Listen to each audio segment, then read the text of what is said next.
এই ছবিটাকে আমি এডিট করছি, আমার নিজের ওই বিশ্বাস হইতাছে না যে এত সুন্দর ছবি এডিট করতে পারি আমি। ভাই এই নর্মাল ছবিটা দেখেন আর এডিট ছবিটা দেখেন, মানে পুরো আগুন ধরায় ফেলছি। যদি ফেসবুকে আপলোড দেয় উনি এই ছবিটা, আমার বাড়ির চলে আসবে লোক যে ভাই আমার এরকম ছবি এডিট করে দেন। আমি কিন্তু মোবাইল দিয়ে এডিট করছি, ছবি এডিট একদম পানির মতো সহজ এখন ভাই। ঠিক এরকম ভাবে আপনি এডিট করতে পারবেন, যে কোনো নর্মাল ছবি এরকম এডিট হয়ে যাবে। অসাধারণ, শিখে রাখেন, কাজে লাগবে। মোবাইলের মধ্যে ছোট্ট একটা অ্যাপ্লিকেশন লাগবে।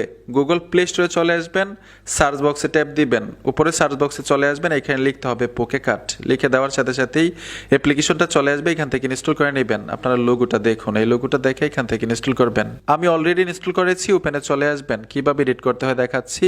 কন্টিনিউ লেখা আছে, এখানে ট্যাপ দিবেন, নিচে চলে আসবেন, এখানে আদার্স লেখা আছে, আদার্সে চলে আসবেন, পুনরায় আবার আদার্স, এখান থেকে কন্টিনিউতে ট্যাপ দিবেন, পুনরায় আবার কন্টিনিউতে চলে আসবে। এখানে দেখুন সিলেক্ট অন ইমেজ, এই অপশনটাতে চলে আসবেন। পারমিশন চাইছে, অ্যালাউ করতে হবে। যেই ছবিটাকে এডিট করবেন ছবিটা নেবেন, ধরুন আমি এই ছবিটা এডিট করব, ছবিটাকে ট্যাপ দিলাম, ছবিটার উপরে ব্যাকগ্রাউন্ড অটোমেটিক রিমুভ হয়ে যাবে। আর অবশ্যই ফোনে ইন্টারনেট কানেকশন থাকতে হবে। এইখানে দেখুন গো টু এডিট লেখা আছে, অপশনটাতে চলে আসবেন। এইখানে উপর থেকে করস আইকনে ট্যাপ দিবেন, এই দেখুন এই করস আইকনটার উপর ট্যাপ দিবেন। করস আইকনে ট্যাপ দেওয়ার সাথে সাথে একটু প্রসেসিং নেবে। প্রসেসিং নেওয়ার সাথে সাথেই এইখানে দেখুন এআই ব্যাকগ্রাউন্ড লেখাটা চলে আসছে। এইখানে কিন্তু অনেকগুলো এডিট আপনাকে দিছে, আমরা ম্যানুয়ালি এডিট করব। এই যে দেখুন অনেকগুলো এডিট দিছে, আমরা ম্যানুয়ালি এডিট করার জন্য এখানে দেখুন এআই ব্যাকগ্রাউন্ড এই অপশনটাতে চলে আসবো। আসার সাথে সাথেই দুইবার টাচ করবেন স্ক্রিনের উপরে, দু তিনবার টাচ করার পরে এখানে দেখুন কাস্টম এআই ব্যাকগ্রাউন্ড লেখার জন্য বলতেছে আপনি কোন ধরনের এডিট চাচ্ছেন। আমি অপশনটাতে ট্যাপ দিলাম, আমি একটা প্রম্পট লিখে দিব, আমি স্ক্রিনে দিয়ে রাখবো এই প্রম্পট, ঠিক আছে। এখানে দেখুন জেনারেট লেখা আছে, জেনারেটে ট্যাপ দিবেন।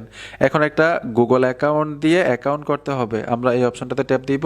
গুগল অ্যাকাউন্ট দিয়ে অ্যাকাউন্ট করার জন্য যে কোনো একটা গুগল অ্যাকাউন্ট এখানে অ্যাড করে দিলেই হবে। আমি অ্যাড করে নিলাম, এগ্রি লেখা আছে, এগ্রিতে ট্যাপ দিবেন। উপরে দেখুন টিকমার একটা অপশন আছে, এই টিকমারে চলে আসবো। টিকমারে আসার সাথে সাথেই ছবিটা জেনারেট হতে থাকবে।